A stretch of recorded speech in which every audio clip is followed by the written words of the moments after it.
Okay, thank you very much. So we have Josep Maria Grau. Josep Maria Grau is a transport engineer with 15 years of experience working in the European funded projects. He holds a graduate diploma from the Polytechnic School of the University of Catalonia, UPC, Department of Civil Engineer. And he acquired his Master of Design, Organization, and Management of Transportation Systems. So we are standing now in the area of mobility from the Aristoteles University of Thessaloniki. He conducted his PhD research in the Polytechnic School of University of Catalonia with dissertation on modeling of toxic cab fleets in urban environment. He also holds a diploma in data science specialization at the Johns Hopkins University. He works as an associate researcher at the Hellenic Institute of Transport Center for Research and Technology in Hellas, where he leads the data analysis and modeling laboratory support for the Thessaloniki Smart Mobility Living Lab. His expertise includes transport modeling, ITS cooperative, ITS operations, research for optimization, passenger and freight transport, and data science. His presentation is about the complexity of the digital twin on mobility. So, Josep Maria, muchas gracias. Thank you very much. You're speaking from Greece, not from Catalonia, right? Yeah, I am in Thessaloniki located. Indeed, as presented, I will give the view on digital twins on mobility. I am a researcher at the Hellenic Institute of Transport in Thessaloniki and member of ENoLL. So, just a few words about ENoLL and the Living Lab, the working group on mobility, which is the place where we can talk about mobility, how we do research in Living Labs, and hopefully during this year and next year, we will talk also about digital twins. The core members of this group is the ENoLL office itself, JRC, Austria-Tech, and Thessaloniki Smart Mobility Living Lab, which is one of the largest mobility living labs in Europe, and it's where we are doing our research, our projects, and it's where we are building our digital twin. We are mostly data-driven, so my presentation will be about data and digital twins. But we can use the data to develop algorithms for managing transport systems, to do visualization and analysis of these data sets to extract knowledge and value, to create models, and this is highly relevant to the digital twins based on this data, and to develop, implement, and test any kind of solution, which is also relevant to digital twins, because digital twin is a complementary environment for testing solutions and services. So, before going to digital twins, allow me to talk about living labs, because there is no total consensus on what a living lab is, or at least what is the official, unique, and common definition of a living lab. So we can adopt this definition by ENoLL, but what I want to say is not if this is the good or the bad one, is that the important is to understand what are the characteristics of a living lab. So anyone can have a living lab, but we should identify what are the characteristics. We can have core characteristics, additional characteristics, but it's important to understand that we will see different living labs layouts. All of them are living labs. So we should not find, I don't think we need a definition for everyone, covering everyone, but we need to agree on the characteristics and on the minimum requirements. So something similar can apply to the digital twins. We are seeing many cities having a living lab, since it's something that the European Commission is fostering and is asking, but also many digital twins. So it's important to understand that what is a digital twin, what is the difference between a digital twin and a traditional transportation model, because they are really close. So in transportation domain, there are many simulation models.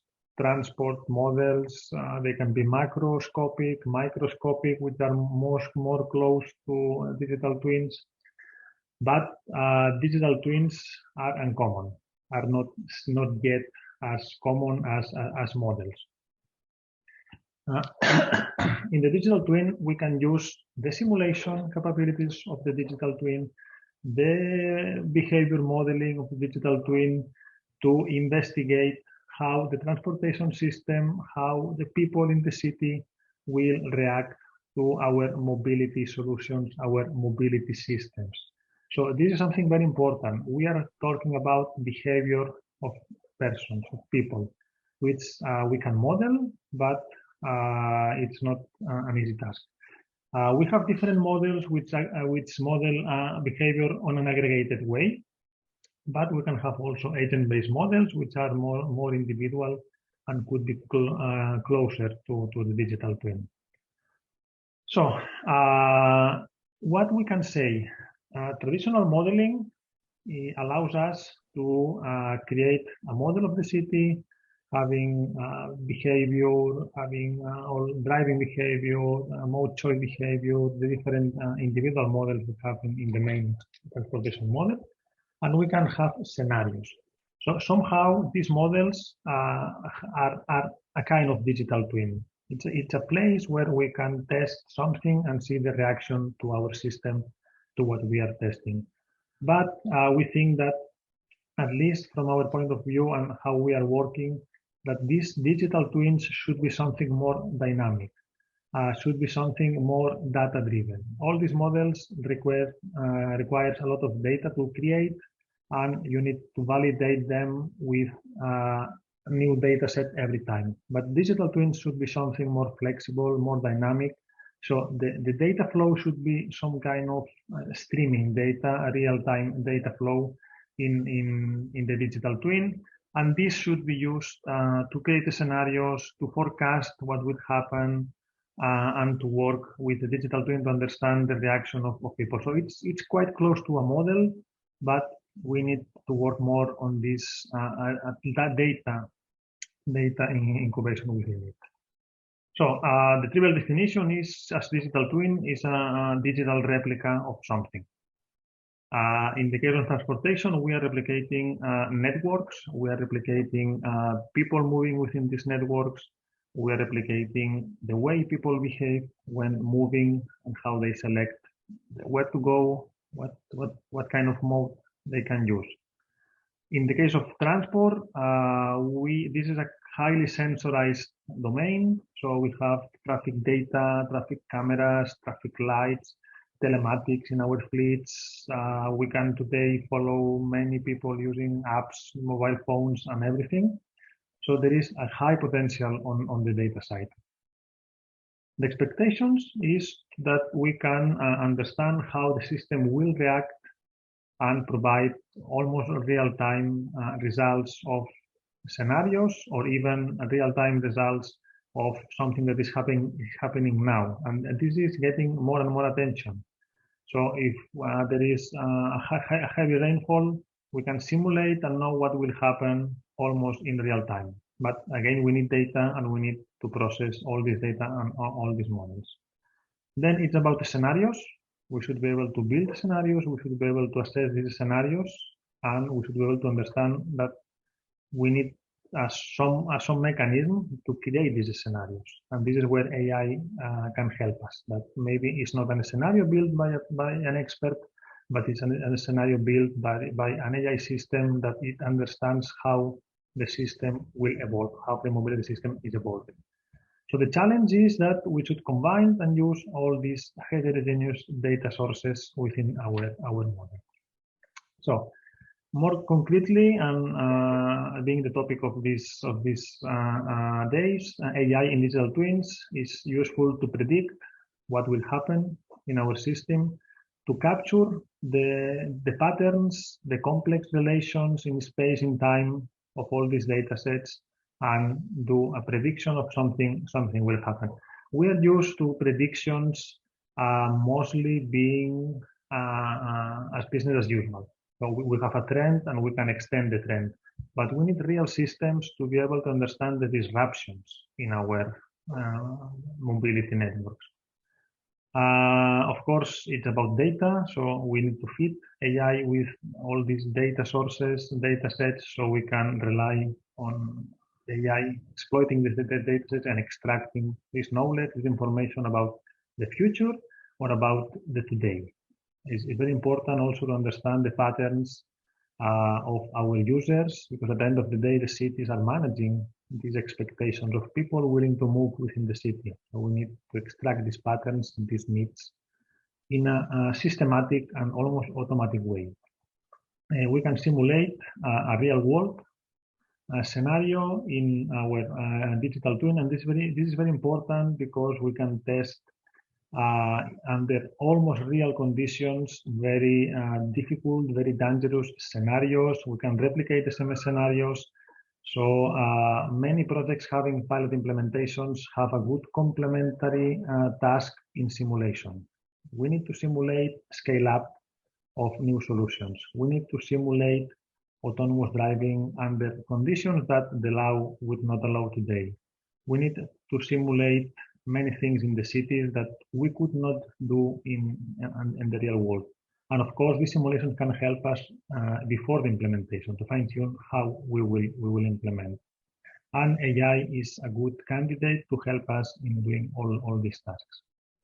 So about Thessaloniki, these are some screens and some diagram flow of one project in which we started the creation, we put the foundations of the digital twin. It was called the Momentum project, in which we partnered with EMSAN. EMSAN is a provider of transport modeling services, one of the worldwide leaders. And we created the whole model of the city in micro. And the good part of it is that it's a micro model having agent-based capabilities. So within the project, we gave to these agents the character, the behavior to select modes in the city, and we create mechanisms to plan the layout of these modes. Shared mobility, on-demand services were planned within the project, were tested within our EMSAN right model, I would not say a still digital twin, and we could understand the KPIs of the use of the system. So it's a scenario tester for our solutions. Just a small video so you can see how this agent-based modeling was working within the project to understand that our base for the digital twin is this. Is a model of the city in which we have synthetic population, so individuals that live there, they are having daily activities, they are moving within the city, they are selecting shared vehicles, on-demand transport services, or their own car to move within the city. Of course, this is only the transportation model. We need to work on the different layers in order to have a proper digital twin. And again, we want to focus on the data side. So in the last slide, no, not the last yet, sorry. In parallel, we are having a second simulator, which is for logistics. So the first one I show you is about passengers. This one is about logistics, in which we can simulate the whole logistics layout of the city of Thessaloniki. This is again important, so we can test algorithms for fleet management, algorithms for clustering of parcels in our solutions. So we are working in parallel passenger logistics, and hopefully at the end we will put them together under our digital twin. In the case of logistics, we work with ENoLL, which is a system dynamics simulator, and we can simulate vehicles moving in the city, satisfying customers' requests in terms of packages delivered. Again, these are transport models, system dynamics models we use to test, calibrate, analyze our algorithms, and we are working to put everything together under a strong data layer, which is the next and the last slide, so we can say that we have a proper digital twin. So our base layout is the transportation model. The second layer will be the data sources coming to it. And then we need more layers to have activity-based modeling, so understanding how people select their activities, system dynamics, decision support tools, agent-based modeling. So we are creating our digital twin with all these layers. And at the end of the day, we want to extract KPIs from this digital twin and exploit AI to make our life easier and better in Thessaloniki. Thank you, everyone. Thank you for inviting us to present. Very much to you. Gracias, Josep Maria. You have provided a clear example on logistics and fleet planning, and I bring in that two concepts are one of the concept of functional scenarios in which we can definitely identify specific